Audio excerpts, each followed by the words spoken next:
salah rin gulong daw.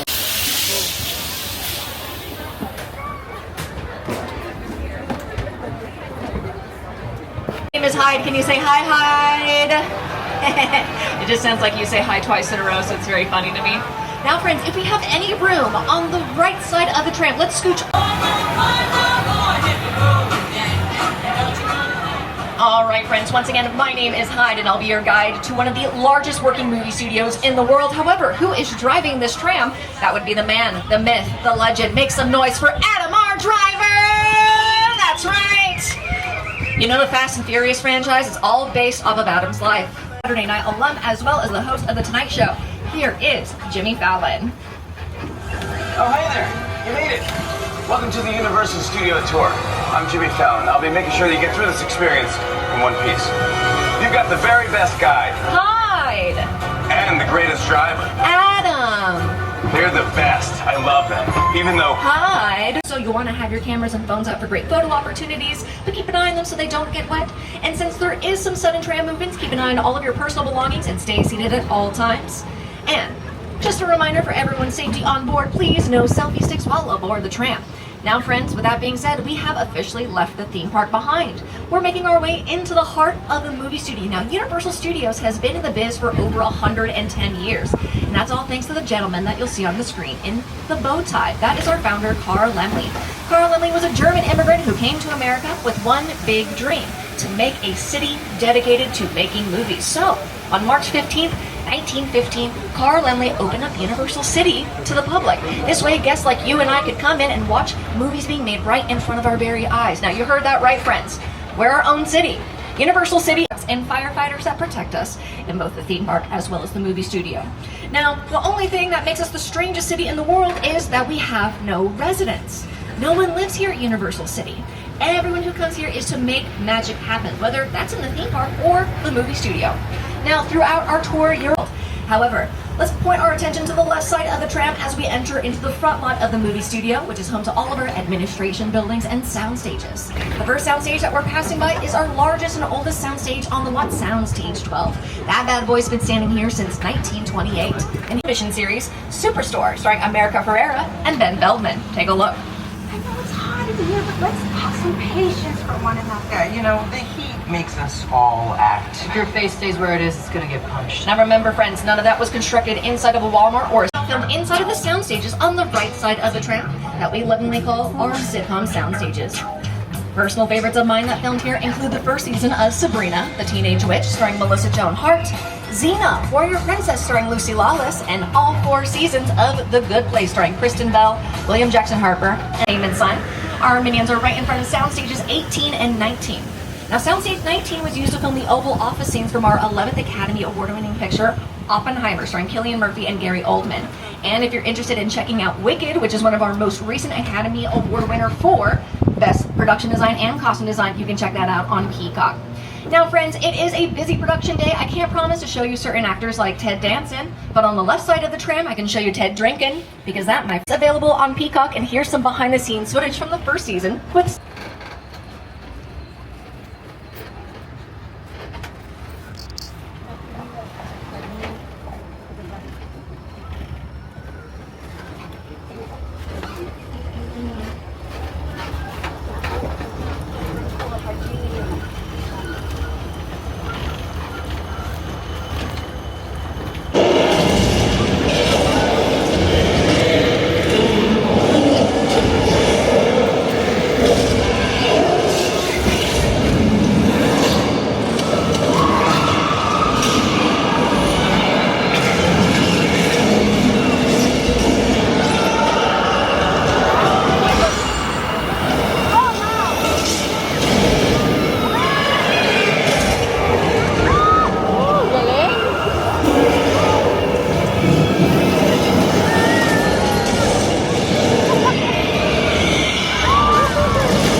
Tumakit lang ako I'll let you know when we're out of it, but keep an eyes peeled on your screen. I'll give you some behind-the-scenes footage from the making of Cave Con 363D.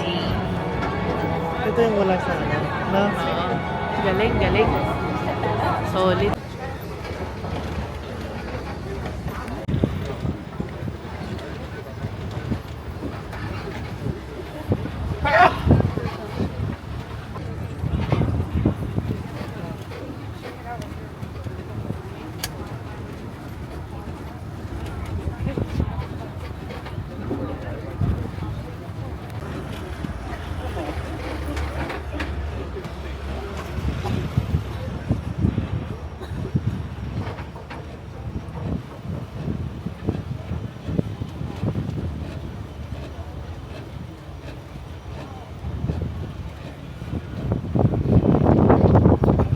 Buble and Adam Levine. In fact, here's some behind-the-scenes footage before you check it out Mondays on NBC and Peacock. Hey, what's up, Studio Tour? It's Kelsey Ballerini. And I am John Legend from The Voice. And we shoot our show right here in Stage 31, one of the newest stages. Life from the blinds to the lines and everything in between. Everyone's talking about the new voice coaches, even the new voice coaches. You see that gorgeous face of his? We missed you, man. Go on. Now here's the things boys in their place. Adam's a big baby. So that's how it's gonna be. The Voice, Monday on NBC and Peacock. Now, next door sound stages 32 and 33 are currently used for a previous voice coach, Reba McEntire, for her. Sorry, everyone. What you're seeing on your screen right now is not the Gill Man. That's what I looked like this morning before I had coffee. Now, everyone looks like they're doing some production stage. Since it is fully decorated, make sure you stay seated and hold on to all your personal belongings. Now, another word for a fully decorated set is what we call a hot set. So you could say it's HOTTOGO. As soon as the cameras are rolling and the director calls for action, there's nothing left to worry about. Now, Soundstage 50 is also unique because it has a second floor, so you can build more sets inside of one enclosed environment. I believe the second floor is decorated as a busy city street, but as you can see here on the first floor, we are currently inside of a metropolitan station in San Francisco, which is going to be a lot easier than blocking off a metro station in San Francisco itself. Sorry, everyone. Welcome to California. Hold on, everyone. It's an earthquake!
Thank you very much.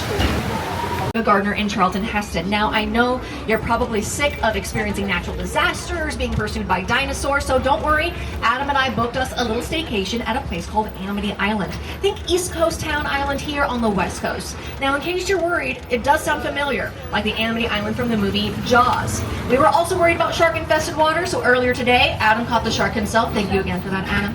So ignore that beach close sign on the left. I just forgot to take it down. In case you're still worried, luckily we have a police officer of Amity Island named Officer Pete who is on the case. His boat's on the water right now, double checking to make sure that the coast is clear and the water is shark free. Until we get the all clear from Officer Pete, please stay seated the entire time. We do not want to distract Officer Pete from his investigation. Wait, what's that noise? Nobody panic, but it looks like there's another shark in the water. Which is back, so is Officer Pete! We gotta get him out of there. Can anyone see him? There he is. Officer Pete! Get to the boat! No, officer, swim away! Oh no, officer! Oh, for Pete's sake. You know what? Maybe he's fine.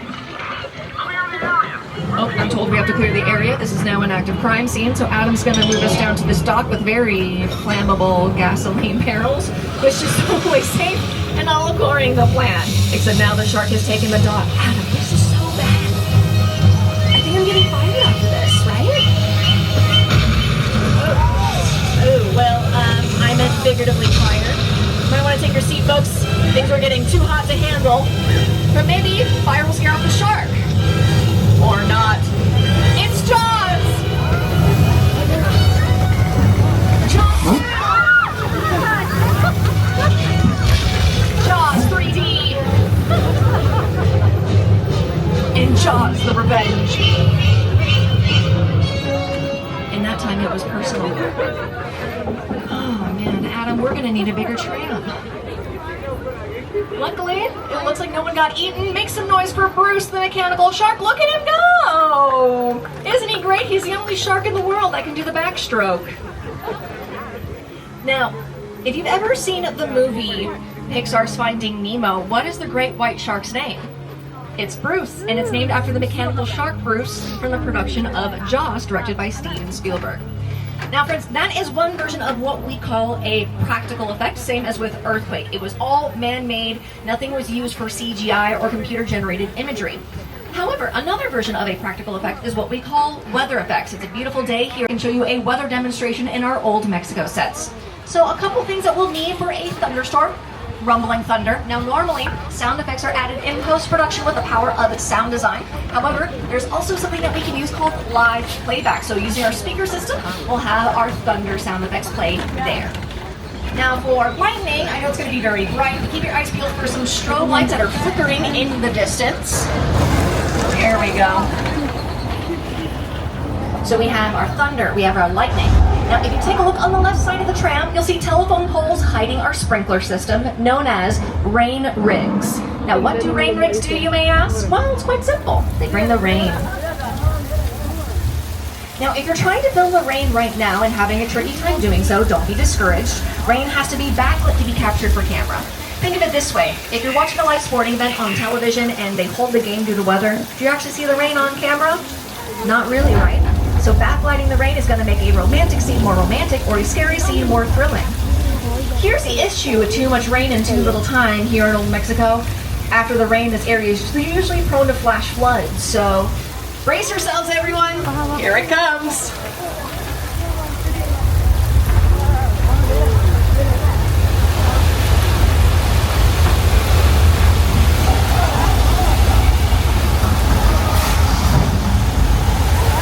Right, everyone, sorry, should have warned you. If you're sitting in a blue leather seat, there's a chance you're sitting in the splash zone. Oh, they're all blue leather. That's very embarrassing on my part. Moving right along, you can actually see that very same flash flood from Lady Gaga's music video, Judas, as well as the Universal production of Big Fat Liar, starring Paul Giamatti, Frankie Muniz, and Amanda Bynes. These are our oldest sets. Our Western sets that date all the way back to the 19-teens or the silent film era. We get the name 6 Points because back then there were 6 streets that each had their own saloon, opera house, bank, and jail. And since it was the silent film era, 6 movies can be filmed at the exact same time. Now, these sets are old, but not forgotten. Most recently, you can see them from Quentin Tarantino's Once Upon a Time in Hollywood, starring Leonardo DiCaprio, Brad Pitt, and Margot Robbie. Also, my personal...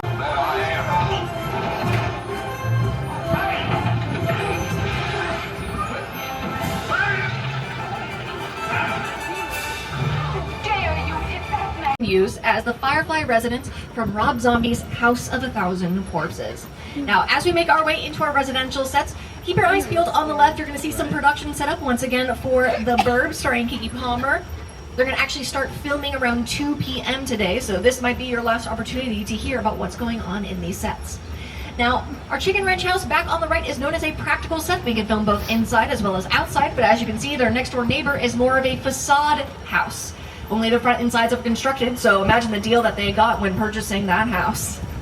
Now we're passing by all of these residential sets on Steven Spielberg Drive, which is our longest stretch of road here at Universal Studios, which makes sense given Spielberg's long history here. My entire career began with my relationship with Universal Studios just as a high school kid.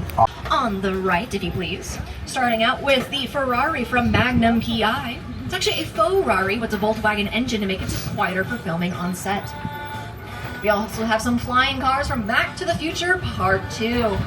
However, if you're more feet on the ground, we also have some Flintstone cars on the left side of the tram.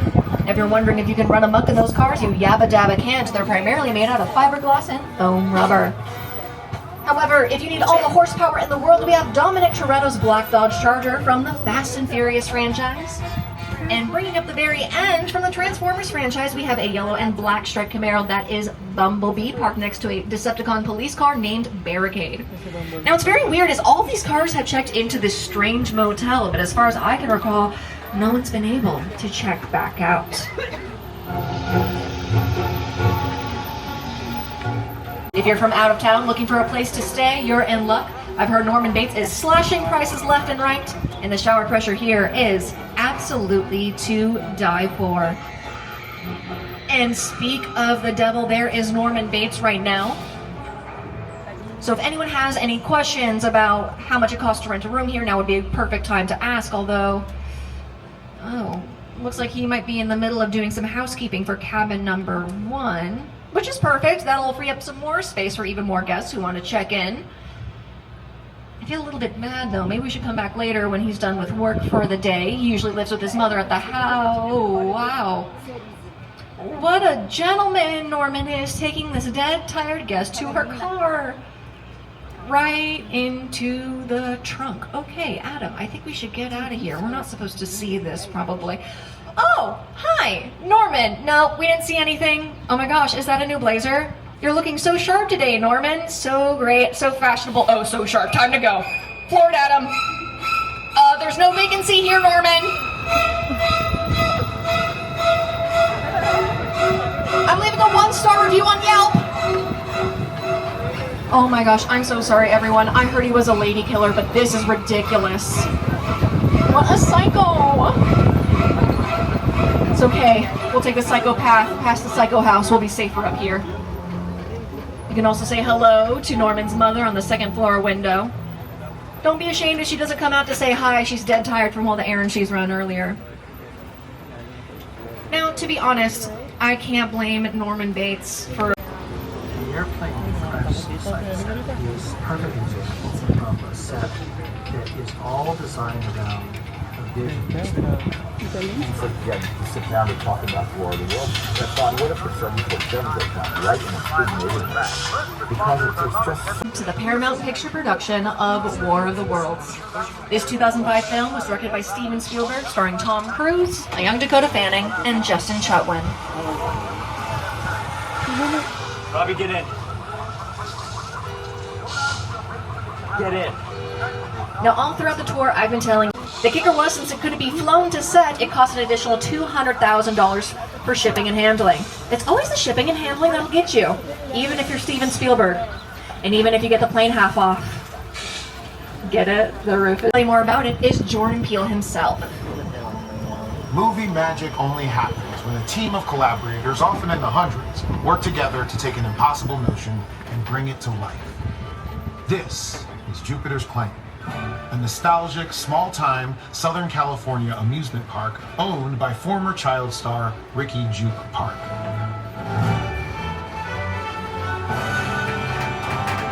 Over there, look into the Winking Well and have your picture taken just like the kids in that old 90s movie Kid Sheriff.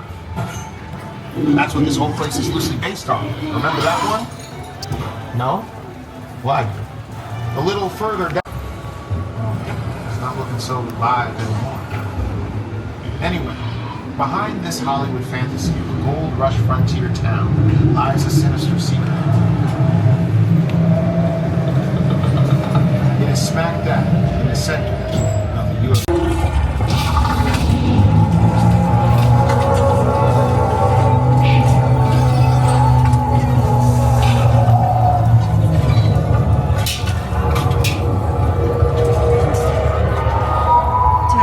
Testing, 1, 2, 3. All right, we've got power back. Does anyone want to stay here? I'm gonna take that as a no. So that is the largest freestanding blue wall in the world, which is perfect for visual effects. That is one of our blue screens. Quick question, does anyone know why blue and green screens are blue and or green in the first place? Take a look at our skin tone and you'll see we're primarily composed of warm tones, whether that's reds, oranges, yellows. So when we use visual effects in post-production, we're not going to be missing patches of our skin. Now, in front of our freestanding blue wall is a basin that we call Falls Lake, which holds 3.2 million gallons of water. It's also been used for a variety of productions dating all the way back to Psycho.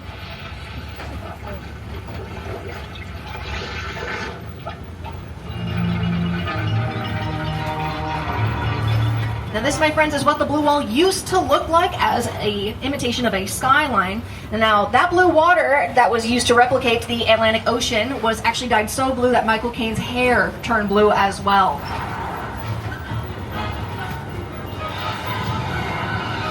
Active production right in front of our very eyes, always super exciting. Here at Universal for over 110 years, we've been making you movies that'll make you laugh, make you cry, make you sit at the edge of your seat. And if you're thanks to Adam, our driver, make some noise once again for Adam! Too Furious. We love it.